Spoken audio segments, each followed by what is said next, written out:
Hey, Desiree, so talk to us. What's one piece of advice you can give us this Monday morning? I would say the piece of advice is to build your lifestyle first and then build your business around that.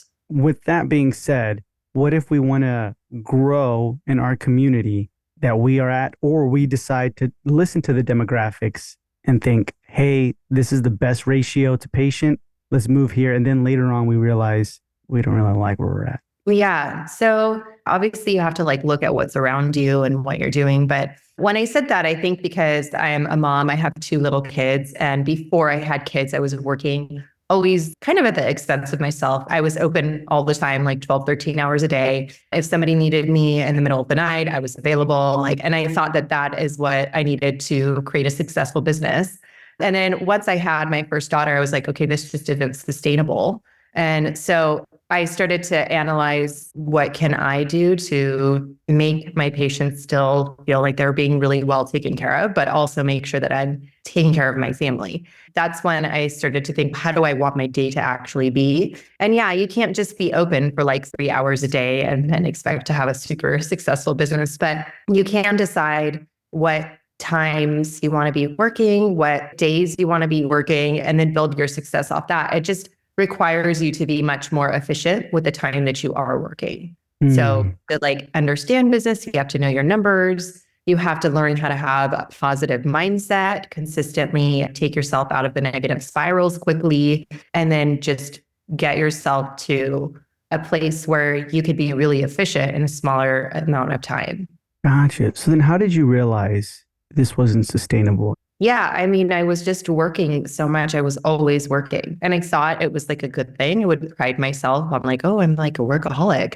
And then I think one of the times that really stood out to me was Thanksgiving. And I just pulled up to my parents' house with my husband. And I had a phone call from a patient who broke a temporary. And she wasn't even like super concerned. She was just like, is this okay? And I remember walking upstairs to my parents' house and then being like, oh, I have to go. There's like a patient that broke a temporary. Like, I'll go in and see her and whatever. And then I remember when I was driving there, I'm like, why would I do this? The patient's not in pain. And I understand it could be an emergency, but it's also like it's Thanksgiving and, I need to change my boundaries.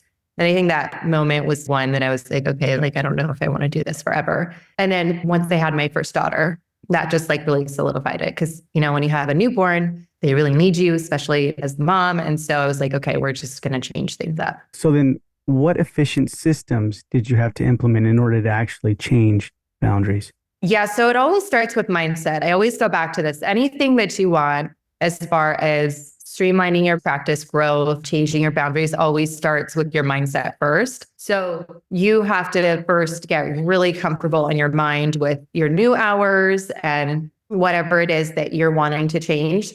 And then when you go to implement that, like there's no gray area. So it's like, hey, I'm done seeing patients by this time and I need to leave at this time. And then you do that, right? So when your office presents to you, oh, this patient just called and they want to be seen for an emergency and it's a new patient. And you're like, oh, well, I need to leave in 30 minutes. It's really hard to say no because you're leaving money on the table and, it's your practice and you're trying to grow and build it. Mhm. But when you take your boundaries seriously, then you say, ooh, I can't give good care in the little time that I have. Let's see if we could get them in tomorrow instead. And the patient might not want to be seen tomorrow. They might call somewhere else. And you just have to be okay with that.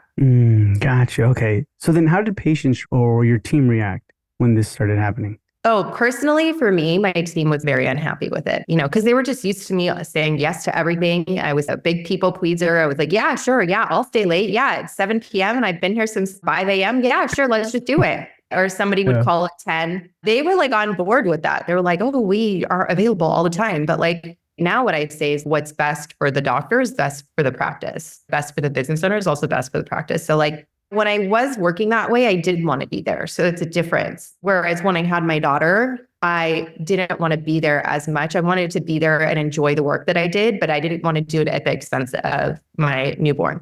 When you're working against yourself and you feel obligated, you're taking that in the treatment room with you to the patients. Even if you're not saying it, even if you think, oh, I hide it really well, there's some level of annoyance or obligation that you have that does come off, whether you like to admit it or not. To be honest, nobody wants an overtired, overworked, stressed out doctor working on them, right? So like I always think if I was going to go get a nose job and the surgeon was like, if I heard what's going on in his head, he's like, I'm just so tired. I haven't slept. I'm like so over being here. I'd be like, let's just not do a surgery, you know? Yeah. So I think the same as my patients don't want me. They want me when I'm happy and I want to be there and I'm excited about their treatment, right? Even if they're not excited about it, I need to be happy and excited doing it, right? So what's best for you is going to be what's best for your patients and your staff. And I think over time, once they stuck to the boundaries and they got used to it, and I think that's why I said you have to be really firm in your own mind about it, because there's going to be pushback when you're implementing change. But when you're really sold on it, then it's easier for other people to get on board eventually. Even the patients that originally were like, what? She can't see me at that time. Like, and I would explain to them, I'm so sorry. I just had a baby and I do have to be home and I'd love to see you. But, you know, it's not like I'm abandoning you. I just also need to put my priorities now as like my children. Interesting. So then how do you take yourself out of the negative spiral that you mentioned? Yeah, that's a good question. I have learned a lot of really amazing life coaching tools, and I think that's the way I'm able to do it. But to explain to others, you have to be really aware of what you're thinking and how you're feeling. And I think a lot of times we don't really know what we're thinking. We can tap into how we're feeling, like we feel bad about something. And it's important to like pay attention to that feeling and then try to identify the thought that you're having that's creating that feeling, because every feeling is created by a thought. So you have to just be like, okay, what am I thinking that's making me feel anxious or that's making me feel stressed or nervous or whatever it is? And then you have to like analyze, is that thought true or is it serving me?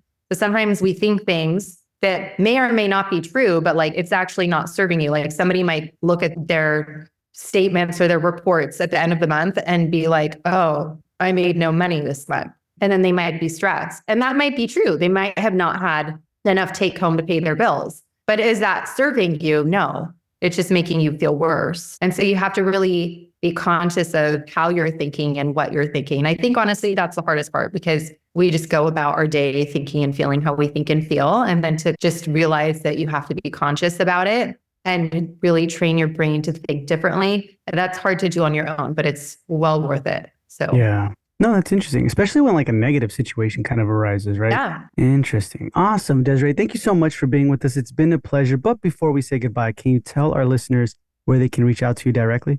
Yeah, absolutely. So you guys can find me on Instagram. I'm just at Dr. Yazdan, DRYZDAN. And then you can also send me an email at drdyazdan@gmail.com. Awesome. So that's going to be in the show notes below. And Desiree, thank you so much for being with me on this Monday morning episode. Thank you.